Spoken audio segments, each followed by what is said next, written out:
In today's video, I'll be telling you about Friday Night Funkin Lullaby, a mod based around Pokémon creepypasta. For the most part, I'll be telling you about the creepypasta themselves, that being Hypno's Lullaby and Lost Silver. But I still have plenty of information from Banbuds' Twitter and other places, so let's get started. So, girlfriend goes out looking for boyfriend as he's gone missing. As she yells out into the night, she encounters Hypno, who tells her to follow him into the forest, saying boyfriend is in there. Girlfriend doesn't seem to comply, so Hypno begins to try to hypnotize her. He sings his lullaby, the lyrics of which are heavily inspired from the original Hypno's Lullaby video found on YouTube.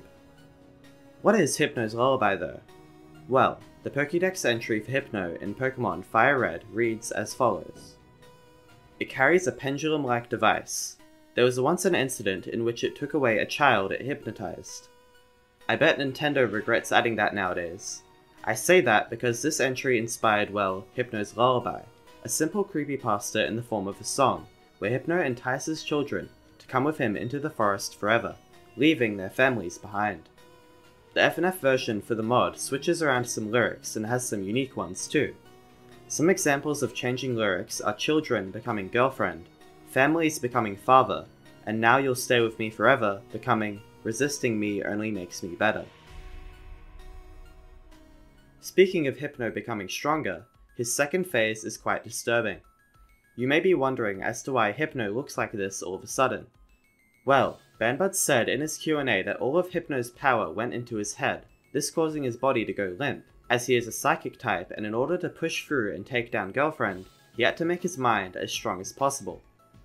Anyways, after this song, it just moves on to the opening scene for Monochrome without any explanation of what happened. Luckily, there is an explanation. We see a tweet here from Banbuds of girlfriend being dragged into the woods, something not present in the mod. In the comments, Banbuds confirms that girlfriend dies after the second song, so I guess both boyfriend and girlfriend met their demise. This cutscene would have been handy to understand the aftermath of the second phase, but Banbuds said in his Q&A that the programmers couldn't make much use of it due to it being in a video format.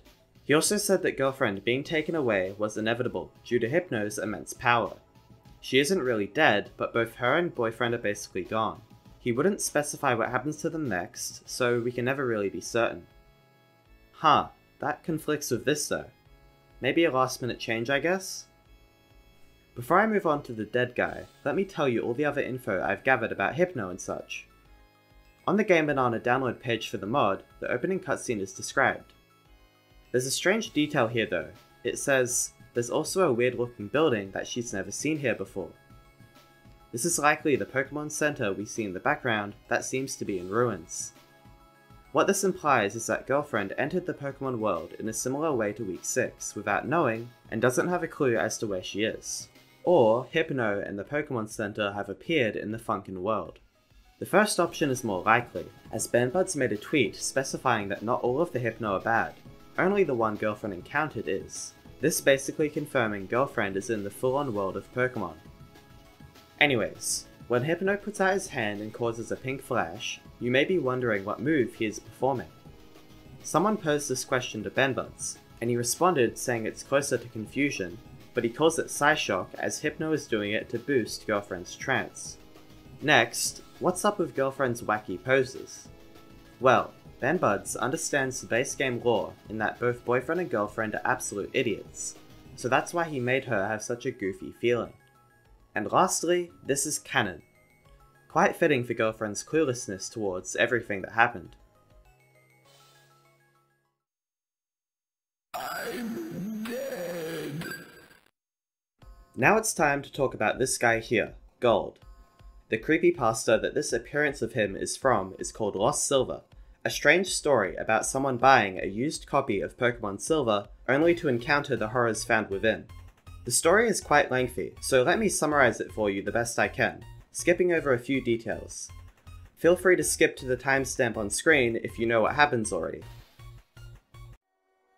When the player started up the game, it glitched out and took the player to an already existing save file named ... In the profile, the player had 99999 hours, all 16 badges, 99999 Pokédollars, and every Pokédex entry filled. The player checks the team to see all the cool legendary Pokémon that they probably have there. All they found were 5 unknown and a Cyndaquil named Hurry. Of course, this being Pokemon Silver, all the unknown appeared to be the same with all their small icons. The player inspects them one by one to see they spell out leave. So, the game is telling them to hurry and leave, a warning they did not act upon. They left the team menu to inspect their surroundings. It resembled the Bellsprout Tower, but there were no NPCs, and what seemed to be no way out of the room. They eventually find an exit behind the pillar in the middle, taking them to a pitch-black room playing strange music, specifically the theme heard when listening to your radio in the Unknown's ruins. Once they realized this was not a loading screen and rather a dark room, they recalled that the Cyndaquil named Hurry knew Flash, so they used the move to light up the room. It was blood red and had a grey path heading south. With nowhere else to go, they headed down there, the screen getting darker the further they went. At the end, there was a sign that read, "Turn back now." A prompt comes up to choose yes or no, even though no question had been asked. They choose yes, taking them to another dark room. They open up their team to use Flash again, but after they did this, Hurry fainted. He was no longer in the party, and instead there were now 6 unknowns that spelt, "He died." Flash had lit up the room regardless of Hurry fainting, revealing a small room only 4 squares big. Graves surrounded the room for some reason. There was nothing to do in this room except check their trainer profile, so they did just that. Gold didn't have any arms and seemed less smug now, looking rather sad. The badge count was 24, which is normally impossible in Pokemon games. After this, they aimlessly wandered the room until suddenly, a slow escape room animation begun that took them down instead of up, as if sinking. After landing, the overworld sprite had changed completely, being completely white including skin. Checking the profile again showed that Gold's legs were now also gone, and bloody tears were coming from his eyes. The badge count was now 32, which seemed to represent something as they were gradually increasing. Checking the team again showed 5 unknowns and a shiny Celebi with no nickname. The unknowns spelt out dying, and the Celebi was missing half of its body, only having 1 leg, 1 arm, and 1 eye. It had 1 attack, that being Perish Song. The area that they had been dragged into was Sprout Tower, except everything was red. They walked north, expecting to find something, only finding unresponsive NPCs lined up by the wall. Eventually, they found a transparent red sprite and went up to him, and a battle suddenly began. Gold's battle sprite matched what was seen in the profile, the bloody eyes and the lack of limbs.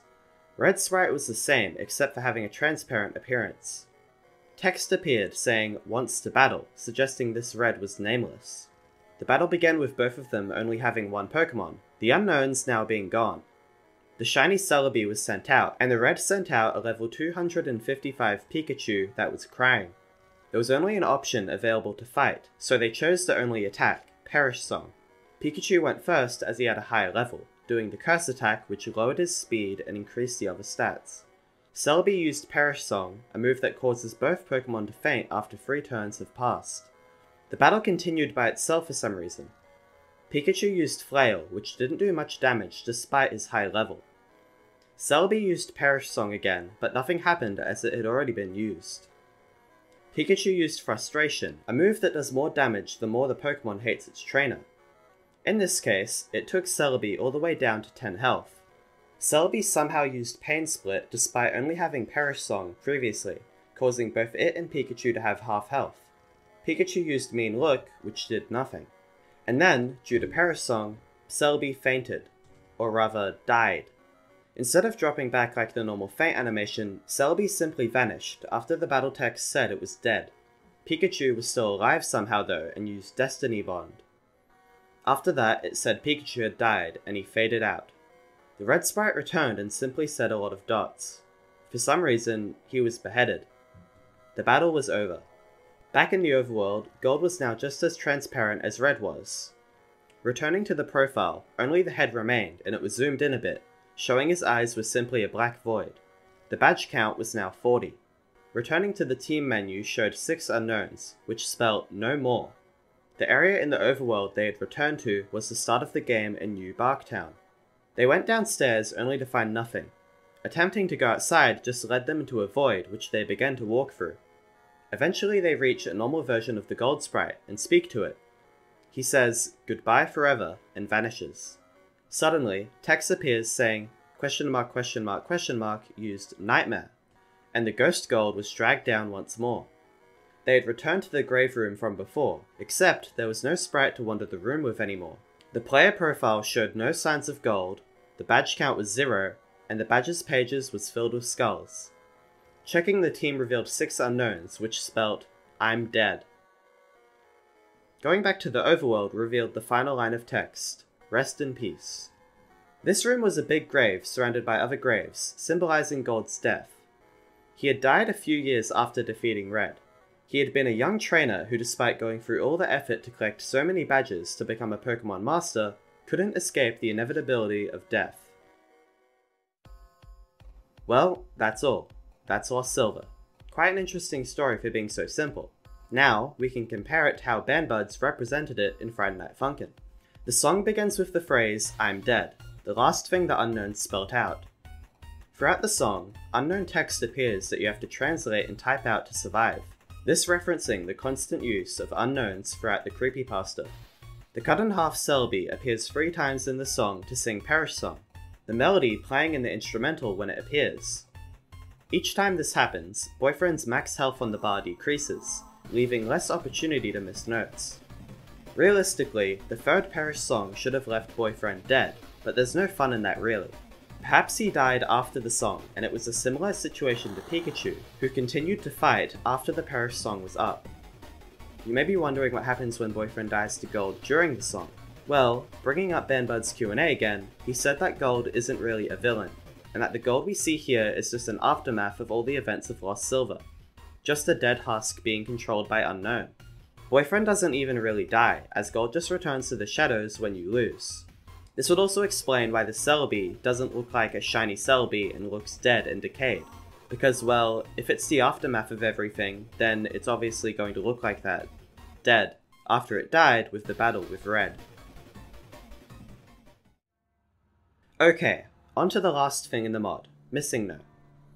Now, Missing No isn't really a creepypasta as it actually existed in the Pokemon games, but there is rumors surrounding it saying it was haunted for some reason.